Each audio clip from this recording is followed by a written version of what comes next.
Hey, what's going on everyone? Hawks21 here, back with another Splinterlands video. So, I know for a long time I've been preaching that if you're just coming into the game, you should focus on Modern. And there's been a couple reasons for that. One being they're the most affordable cards. And two, if you want to start enjoying this game and sort of playing it at a higher level than Bronze or even maybe Silver, your best option to do so is Modern for, reason number one, which is that it is cheaper. And it'll just make it a little bit less confusing as you're sort of getting your footing in this game about what cards you can play, sort of strategies you can run. So yeah, there's a few reasons why I've sort of pushed Modern, but I've recently broken my own rule, and I'm going to tell you why and show you the two cards that I purchased. You can see them on the screen now. That are going to be wild, only usable in the wild format. So when I was reading some of the upcoming changes to Modern and Wild, they talked about splitting up the rewards pool, and there's going to be a separate rewards pool for each league, the Wild or the Modern League. Now, the way I read it, maybe people know this and I just haven't seen it, but the way I read it was I was a little confused. Like I couldn't tell if the reward pools were going to be the exact same, right? Which would mean depending on the amount of people that are playing in each league, so let's just say a ton of people are playing in Modern and not a lot of people are playing in Wild. What that would mean is for every win you got in Wild, you would get way higher rewards than Modern because of the volume of people potentially that would be playing in each league. And I'm fully expecting Modern to have way more people than Wild. I think a lot of people, including myself, that's what I did. Right now, these are the only two cards that I have that aren't usable in Modern. I have a Modern deck. But I hedged sort of my thinking a little bit.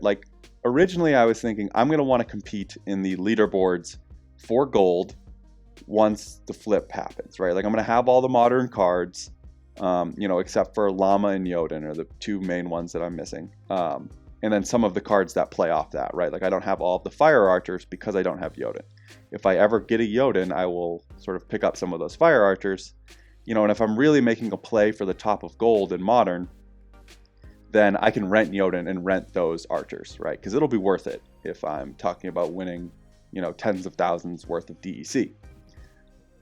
But I wanted to hedge that a little bit, right? What if everyone's playing Modern, not that many people are playing Wild, and therefore, Wild rewards are way higher per match?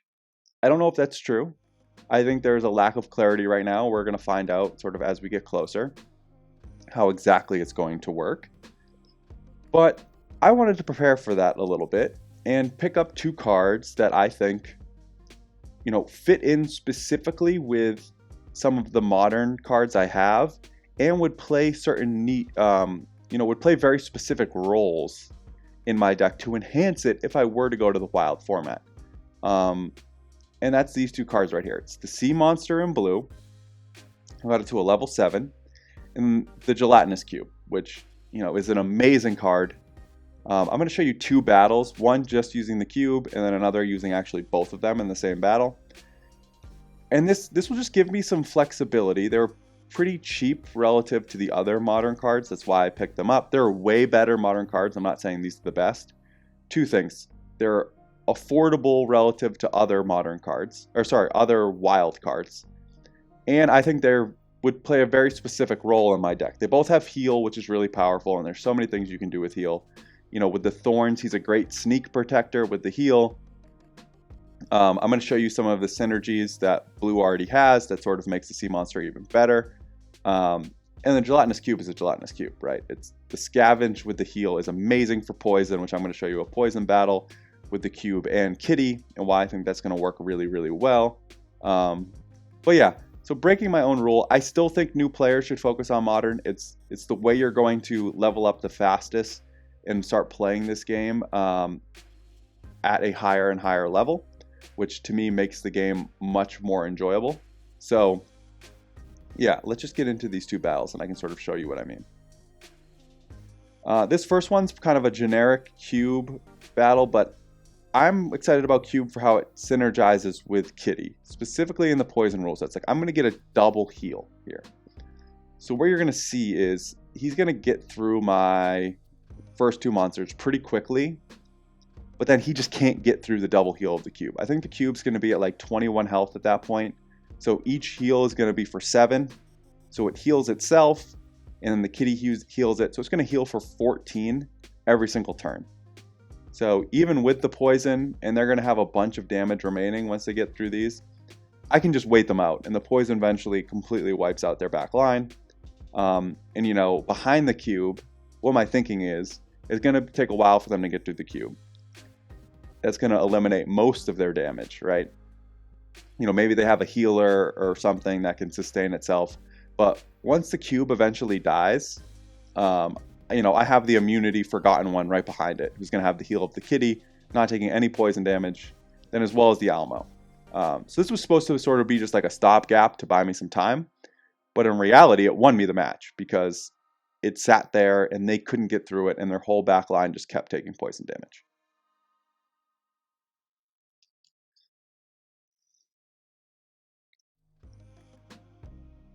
So, you know, I guess the point of this video is to say if you're one of my followers that has a really built up modern... So look at that. They took out the Magnor without the Magnor even getting to attack.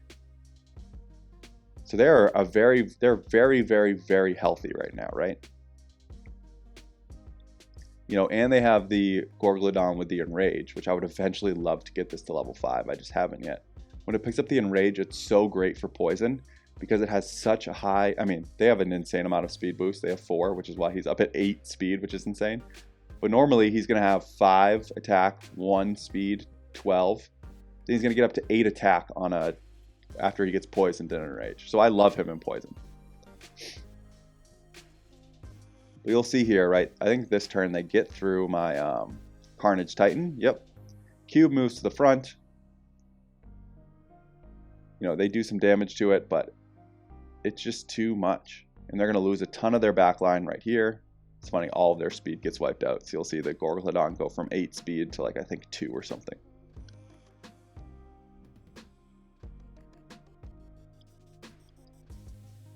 You know, and even if they... my strategy would have worked even if they did get through the cube, just because, you know, their melee attackers have taken some damage. But they just don't have enough. You know, and they get multiple attacks in, right?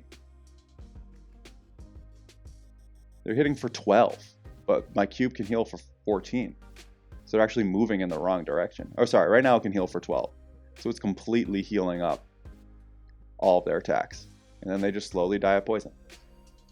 So yeah, people know how powerful the cube is. It's just a great addition to, specifically now that I have kitty, or I've had kitty. Now that I, you know, being able to use kitty and cube together for the double heal when it gets to like massive amounts of health is really powerful.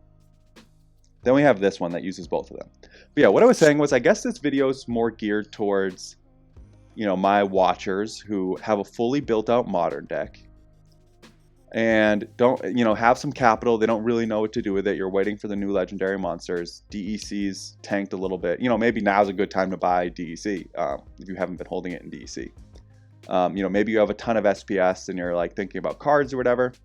You know, maybe consider picking up a few wild cards that supplement your deck really well. And then, you know, you'll have them if we hit a point where the wild format is paying out better rewards, which could happen. I don't know if it's going to happen, but it could happen. All right, let's get into this last battle, which uses both of them. And I want to quickly talk about some of the synergies I saw with the sea monster and some of the cards I run with the blue team right now. So this was Silent Summoner, so you didn't get some of the boost, but specifically with Kelia, you're going to get an additional speed, so it's kind of slow, right? 3 speed isn't great. You know, with a card that doesn't have like defensive attributes, and I'm talking like Reflect, Void, it has Thorns, but you know, it's not reducing the damage. So like, it doesn't have shield, doesn't have void, nothing like that. Doesn't have dodge or anything that can increase its survivability. Obviously it has heal, and then it'll do some thorns damage. But this will make it a little faster and give it a shield, which is important, right? So if it takes a massive melee attack, that buys it some time. And then with the Venari Wavesmith, that's typically going to boost it up to 3 shield, right? Again, it's only going to get to 2 in this one because, you know, Silent Summoners, I don't get the shield from here. I can run the Supply Runner to get him an additional speed. All of a sudden, it's a 5 speed monster. And then I can toss the Blind in, right? So it's 5 speed, normally would have 3 shield, and my opponent is blinded. So all of a sudden, this goes from a monster that, you know, can die pretty quickly and sometimes doesn't get his heals off. It's, you know, it's a slightly different situation. And another reason why I like him is because I can play him in the common and rare rule set. He definitely has some, you know, sort of, how would I say this? The Diamond Dragon, the tank for the 8 mana cost chaos tank, has some similarities with the sea monster for sure. They have different abilities, but, you know, similar type of tank. But I just think there's some special things you could do with the sea monster and the heal that made it worth adding on top of sort of, you know, some of the stuff that specifically makes the sea monster even better. Now, the cube in this situation. So this guy went back and forth between sort of a sneak play and a snipe archery play, using white team for both. He did sort of a combination, but basically what I was thinking was I couldn't decide which way I thought he was going to go. So I sort of hedged and played a little bit in between. I put the cube in the sneak spot, right? No, sorry, in the snipe spot. So if he was doing a ton of snipe, the cube would at least eat it up. You know, he would have the shield, and hopefully he would at least get a heal off or 2 before they sort of made their way to these 2 in the back. And then from a sneak perspective, I was kind of like, okay, if they go full out sneak, they'll eliminate these guys at some point. But then they're going to hit the cube, who's going to have much higher health, who's going to be healing, and that will hopefully stall them and allow these 2 guys up here to take out some of their front line. And then when the sneak monsters move into the front, they're going to be bashing up against the sea monster's thorns. So that was kind of my thinking. They did a little bit of both, which actually worked out really well in my favor because he was, you know, the gelatinous cube was very easily able to sort of soak up all of the damage that was coming in from the Silver Shield Sheriff. And then they weren't doing enough upfront damage to really make a dent into the sea monster. And then their sneak wasn't enough to like really threaten my back line. So it worked out really nicely for me.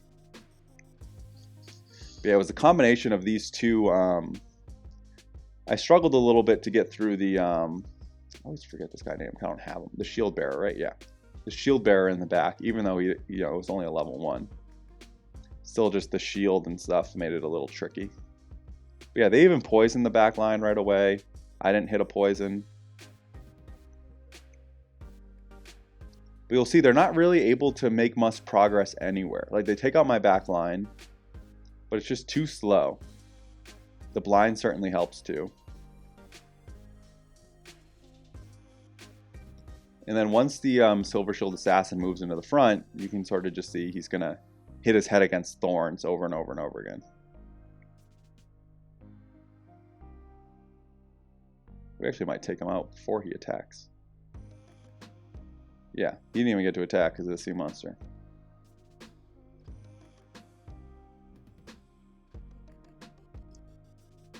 So yeah, just 2 really powerful, on the cheaper side too. Again, there are better cards to add, but for me, these 2 were relatively cheap compared to the others, and specifically played solid roles in my deck. So yeah, broke my own rule a little bit, spent some money on some wild format cards. I think I laid out that reasoning. You know, I think there's a chance that the wild format rewards end up being higher per match because more people are going to be playing in Modern. That's just a guess. You know, obviously I didn't sell my deck and buy a bunch of wild cards. Like, I'm still very committed to Modern. I just wanted to let you guys know that I did pick up 2 sort of deck supplements that if it is a situation where I'm playing in Wild because of increased rewards or something like that, again, I don't know if that's going to happen. You know, I have 2 cards that I'll be able to play that I think can help me win some matches. So yeah, that's all I have for you today. I really appreciate you guys being here. I hope you guys are having a fantastic day. And if you enjoyed this video, it'd be awesome if you could like and subscribe. I will see you around the game and talk to you soon.